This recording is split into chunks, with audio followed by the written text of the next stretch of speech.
তো hello friends, আজকে চলে এসেছি একটা নতুন ভিডিও নিয়ে। আজকে কিন্তু আমি আমার ফুল গাছে কী সার হিসেবে ইউজ করি আর কী দিলে বেশি পরিমাণে আপনারা ফুল পেতে পারেন সেই বিষয়ে আলোচনা করব।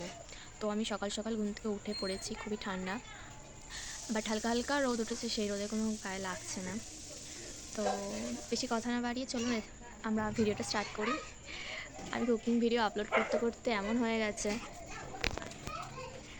যে সবেতে রেসিপি দেখতে পাই, আমি কেন জানি না। এবার এখানে গার্ডেনে আমি কিন্তু ভেজিটেবলসও লাগিয়েছি, তো সেগুলো চর্চা কীভাবে করবেন সেটা দেখাবো। তো এই যে দেখতে পাচ্ছেন, এই ফুল গাছটা আমি দেখিয়েছিলাম আগের দিনকার লাইভেতে। গাছটার মাটিটা দেখছেন পুরোটা শুকিয়ে গেছে। এটা কিন্তু আমি ইচ্ছে করেই শুকিয়েছি, কারণ আজকে আমি সার দেবো বলে, তাই এই গাছটার মাটিটা আমি শুকিয়ে নিয়েছি। আর এই যে দেখতেই পাচ্ছেন, এর আগে একদিন আমি সার দিয়েছিলাম, তো যার কারণে ফুলগুলো এবার ফুটে এসেছে অলমোস্ট অনেকটা। সাইডে অনেক সাউন্ড হচ্ছে, তো যার জন্য কিছু মনে করবেন না প্লিজ। এখানে আসতে কোনো কাজ করা যাবে না।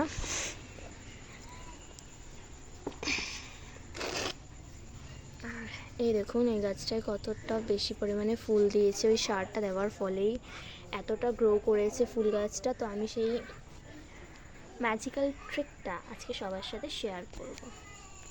বন্ধুরা, এখানে দেখতেই পাচ্ছেন আমার গাঁদা ফুল গাছটা আগের দিনকে আমি দেখিয়েছিলাম আপনাদেরকে যে কড়ি হয়েছে। কড়িগুলো এখন খুব ভালোভাবে একদম ছেড়ে দিয়েছে, আর কত সুন্দর বড় হয়েছে। আমার এই ফুলগুলো এত ভালো লাগে, কি বলবো, ইচ্ছে করে না যে ছিঁড়ে পুজো দিই। আর এই যে আমার সেই গোলাপটা, এখন গোলাপটা তো বেশ ছেড়ে দিয়েছে পাপড়িগুলো। অনেকদিন হয়েছে গোলাপটা ছেড়েছে পাপড়ি, প্রায় এক সপ্তাহ মতন হয়ে গেল মনে হয় না।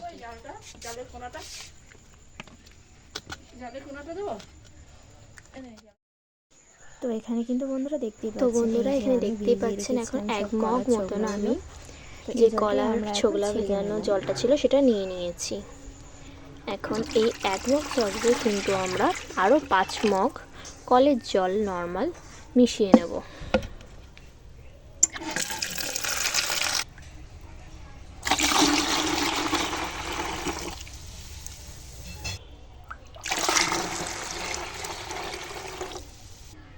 বন্ধুরা, এই মগটা কিন্তু 1 লিটারের আর এই বালতিটা 10 লিটারের। তো আমি 5 মগ মতন জল মিশিয়েছিলাম, আপনারা কিন্তু হিসাব করে জল মিশিয়ে নেবেন। যত বড় মগ নেবেন, এই মগের 1 মগ নিলে তার 5 মগ অবশ্যই কিন্তু জল মেশাবেন, নইলে কিন্তু হবে না।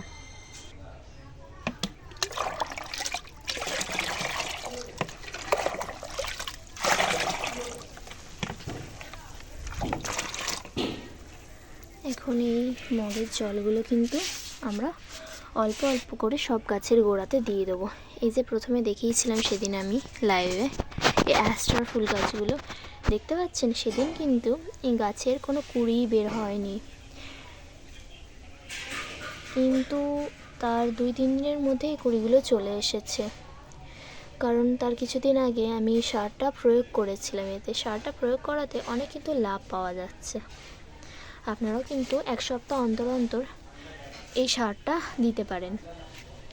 তার আগে কিন্তু অবশ্যই গাছের মাটি পুরো শুকিয়ে নিতে হবে।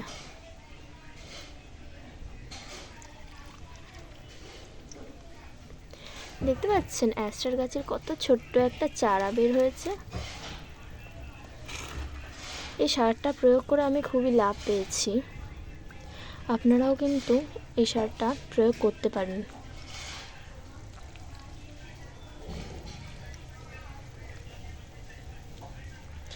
আর এই সারটা অবশ্যই কিন্তু প্রয়োগ করলে এরকম শুকনো মাটিতেই প্রয়োগ করবেন, কারণ তা না হলে ভেজা মাটিতে প্রয়োগ করলে তার কোনো গুণাগুণ পাওয়া যায় না।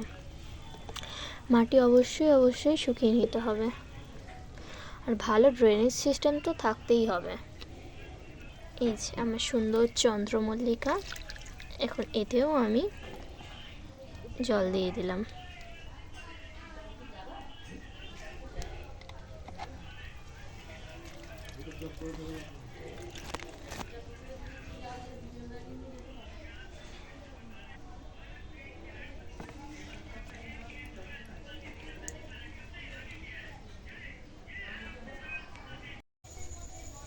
বন্ধুরা, এই গোলাপ ফুল গাছটা দেখতে পাচ্ছেন, এই গাছটা কিন্তু খুব একটা গ্রো করেনি, একদম ছোট ছিল, কিনেছি, কিনেই লাগিয়ে দিয়েছি, সাথে সাথে 2-3টে ফুল হয়ে গেছে। তো এই জিনিসটা করাটা না একদমই উচিত না।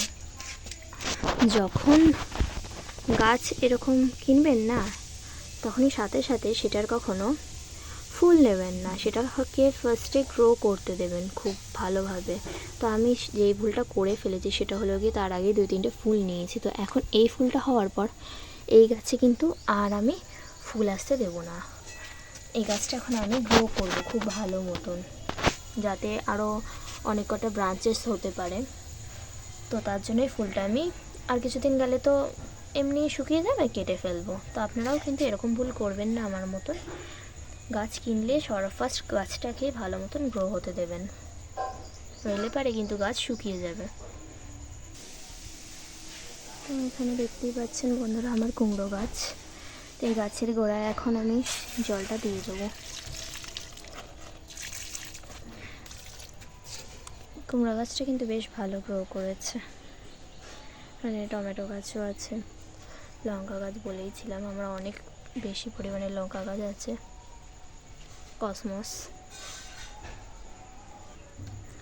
আর এই যে আমার শীতের কুইন, এতে এখন ভালো পরিমাণে কুঁড়ি এসেছে, আর ফুলগুলো বেশ ভালো পরিমাণে ফুটে গেছে। আমার খুব ভালো লাগছে দেখে।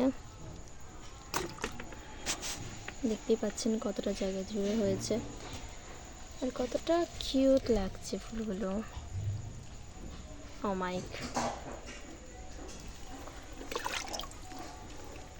আর আমার ছোট্ট পেটুনিয়া, এটা তো বলেছিল মাল্টি কালার পেটালস হবে, কে জানে কী হবে, এখনও পর্যন্ত ফুল ছেড়ে উঠতে তো পারলো না। আর এই যে ভালো মতন যত্ন করার পর এখন নতুন একটা ডাল বেরিয়েছে অনেক বছর বাদে। এই গাছটা লাগিয়েছি প্রায় 2 বছর হয়ে গেছে, এখনও পর্যন্ত ফুল দিয়ে উঠতে পারেনি, প্লাস গ্রো করতে পারেনি। তো এই প্রথমবার গ্রো করেছে এত সুন্দর।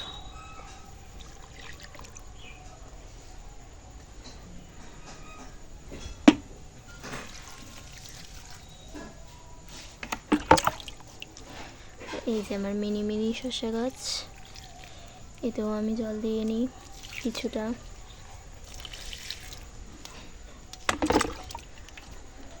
কাগজ ফুল গাছে ফুল এসেছে।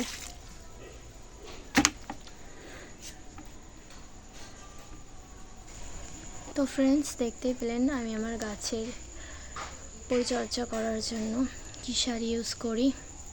আর এই সারটা দেওয়াতে কিন্তু সত্যি আমি অনেক লাভ পেয়েছি। আপনারাও কিন্তু চাইলে এটা বাড়িতে অনায়াসে বানাতে পারেন। কিছুই না, জাস্ট যারা বাড়িতে কলা যখন আনা হয় সেটার যে চোগলাটা থাকে, সেই চোগলাটা একটা জারে বা কোনো একটা ভালো কন্টেনারে কাচের স্টোর করে নিয়ে তাতে জল ভরে রাখতে হবে। তারপর যখন ওটা ইউজ করবেন, তো তার আগে ওটাকে ভালো মতন ছেঁকে নিয়ে ইউজ করবেন। এতে কিন্তু আপনারা গুঁড়ো দিতে পারেন, ডালা গুঁড়োগুলো হয় সেগুলো একটা গুঁড়ো দিয়ে দিলে আর কোনো কিছু লাগবে না। সো ফ্রেন্ডস, আজকের মতন এটা করে দেখা হবে নেক্সট ভিডিওতে। আবার যখন কোনো কিছু শেয়ার করার হবে আমি অবশ্যই ভিডিও বানিয়ে নেব। টাটা।